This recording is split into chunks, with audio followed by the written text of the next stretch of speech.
Assalamualaikum, my name is Farah Natasha binti Zainal Abidin. My metric number is 255759. I will present about introduction and history of management theory. For the introduction, I will talk about biography of Micheal Eugene Porter. Micheal Eugene Porter was born on 23 May 1947 at Ann Arbor, Michigan, United States. He is an American academic known for his theory on economics, business strategy, and social causes.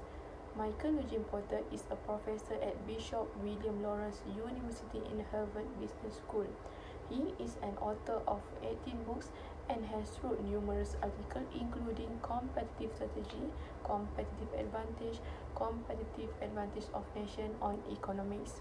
In 2000, he was appointed as Bishop William Lawrence University Professor at Harvard. His research received numerous awards. He is awarded as a 6-time winner of the McKinsey Award for the Best Harvard Business Review Article of the Year. Until today, Micheal Eugene Porter is the most cited scholar in businesses and economics.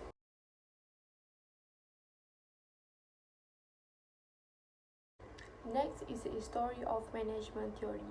In 1979, Micheal Eugene Porter developed one framework known as Porter's 5 Forces. Porter's 5 Forces is a framework that evaluates the competitive strength and position of business organization. Porter's 5 Forces attempt to analyze the level of competition within an industry. It helps companies to assess the competitive nature within each industry.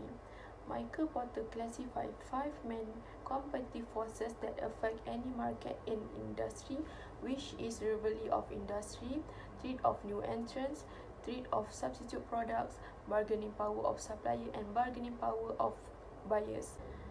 This model aims to provide a new way to use effective strategy to identify, analyze, and manage external factors in an organization's environment.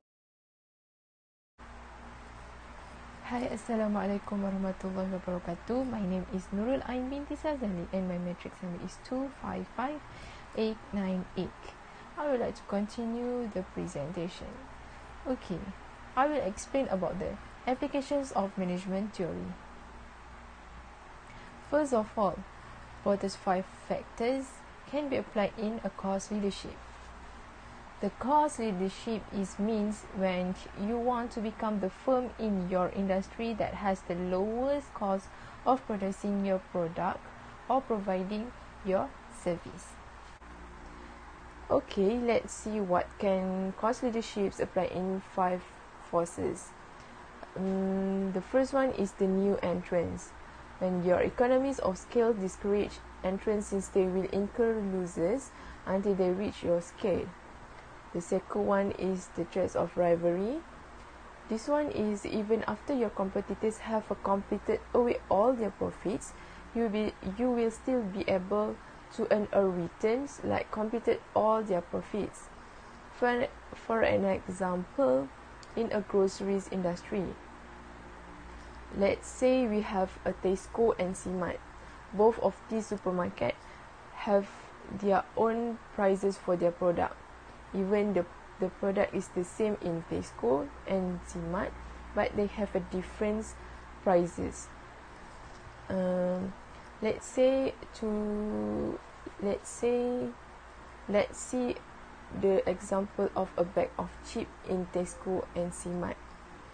In Tesco, a bag of chips costs you RM2 for each and RM1.50 for a bag of chips in a C-Mart. We can see have different prices into supermarket, but maybe in Tesco with a RM2, but they earn low profit than the C-Mart, which has a RM1.50. Maybe C-Mart will gain more profit by selling one bag of chips. Okay, next is a threat of substitutes.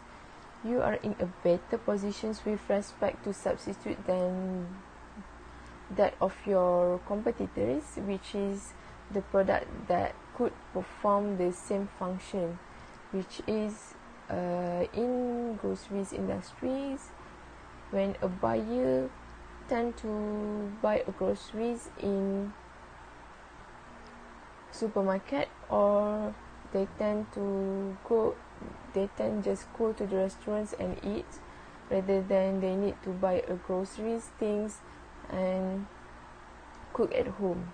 So they will choose which one have a low cost for them. Okay, next is the bargaining power of buyer. When a powerful buyers can only drive down prices to the level of your next most efficient competitors. The next one is the bargaining power of supplier. When you have a great ability than your competitors to cope with a price increases from a supplier, which means when the Tesco suddenly receive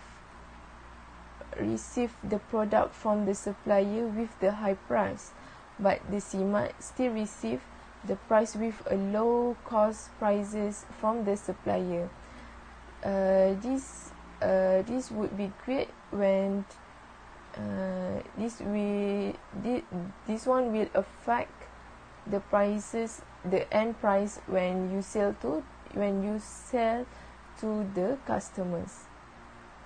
Okay, the next application is the differentiations.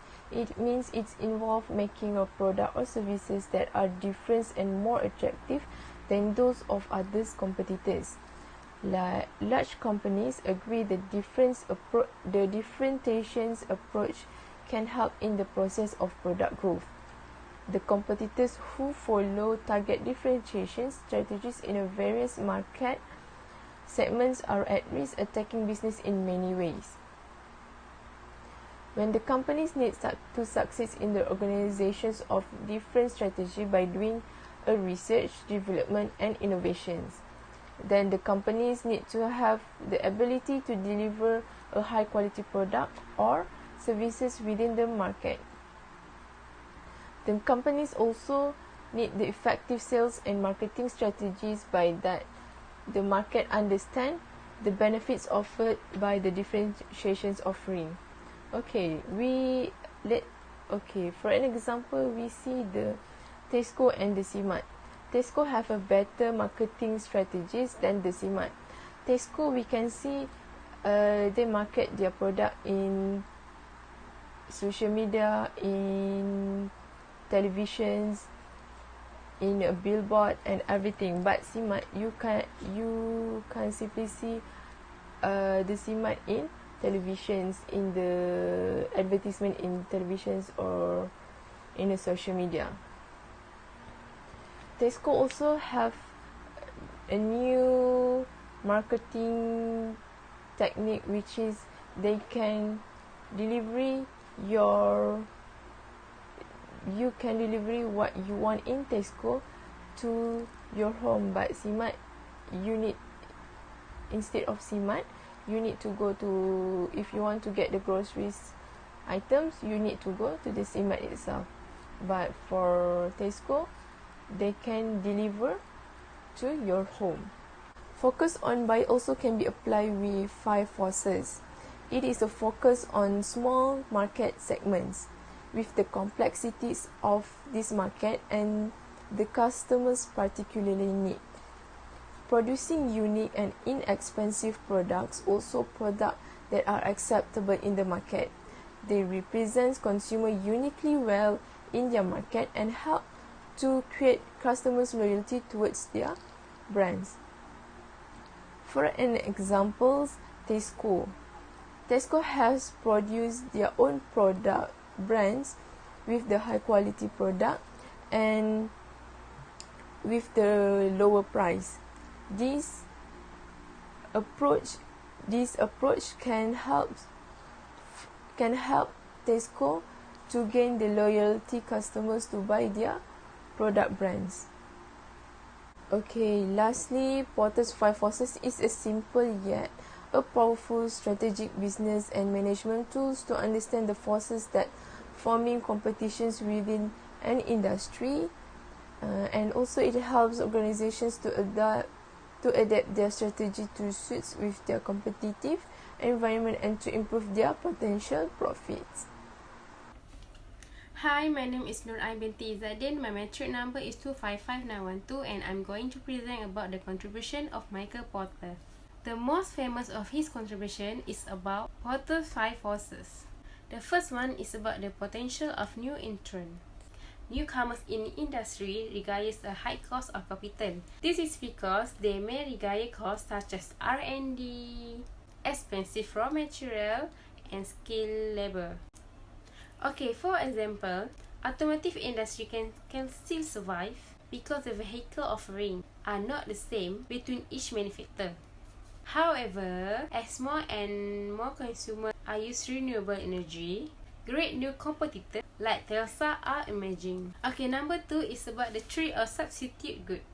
For sellers have a lot of substitute, the competition of definitely more intense. But traders who produce more premium goods or goods are difficult to replace and will get more profit due to lack of competition. The next one is power of big buyer. Buyer will have higher bidding power when we have fewer customers. They will ask to reduce the price when buying. They will also bargain when buying in large quantity. When buyers ask for too much price reduction, the profit of trader will become decreased. But there are a handful of buyers who still buy our product even though in a high price because they are loyal customers. Companies that have a lot of loyal customers is Apple. The next one is supplier bidding power. As for supplier, the more suppliers who can supply the same good, their power to raise the price will decrease. This is because the seller can get the supplies with the other supplier. Usually, supplier will raise their price when there are no alternative product or even high costs to find another product. The last one is about existing competition. If there are many sellers with the same industry, the competition will become more intense. We cannot put arbitrary prices because customers have many options. So in conclusion, the stronger these forces, the less attractive the industry to be explored.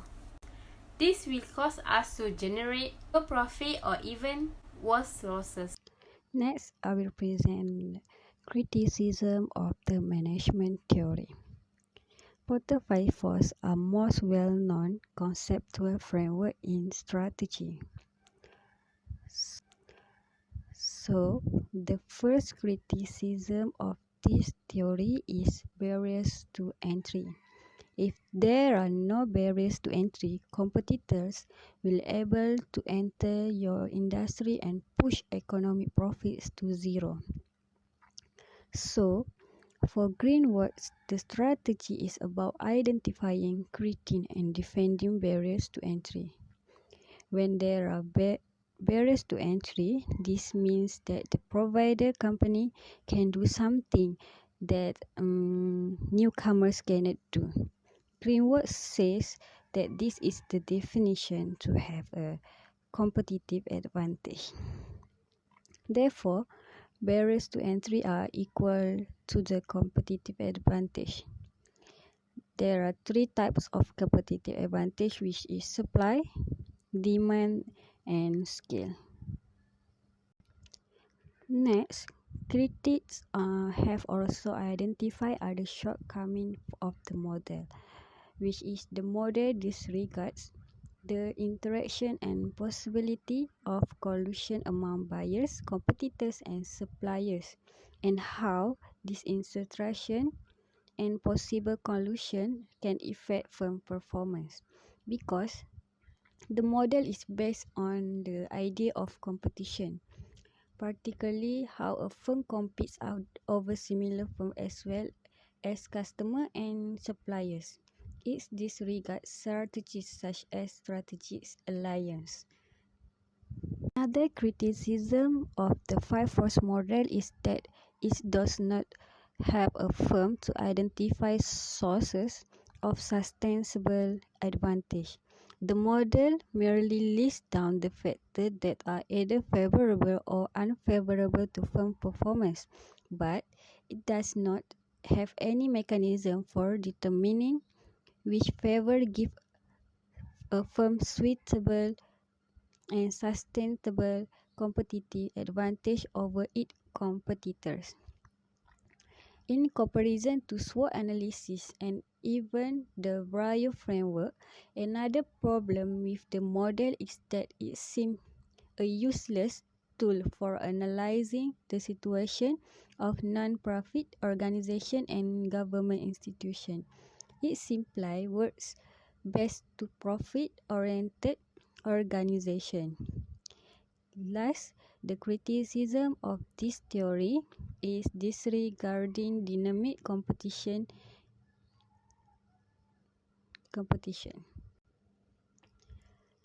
And the last, disregarding dynamic competition is the another criticism of this model. For example, force such as barriers to entry and threat of substitutes are generally assumed as static. The model fails to consider that competition is actually dynamic. Globalization has also demonstrated that certain firms has continuously neutralized and destroyed the competitive advantage of other firms through innovation. So, the company that have one or more competitive advantage can earn more than average profit. Companies that do not have a competitive advantage cannot hope to achieve such a success. So, for the conclusion, based on the study mentioned before, Porter 5 strengths are very helpful for every business. This is a simple but very powerful model for business.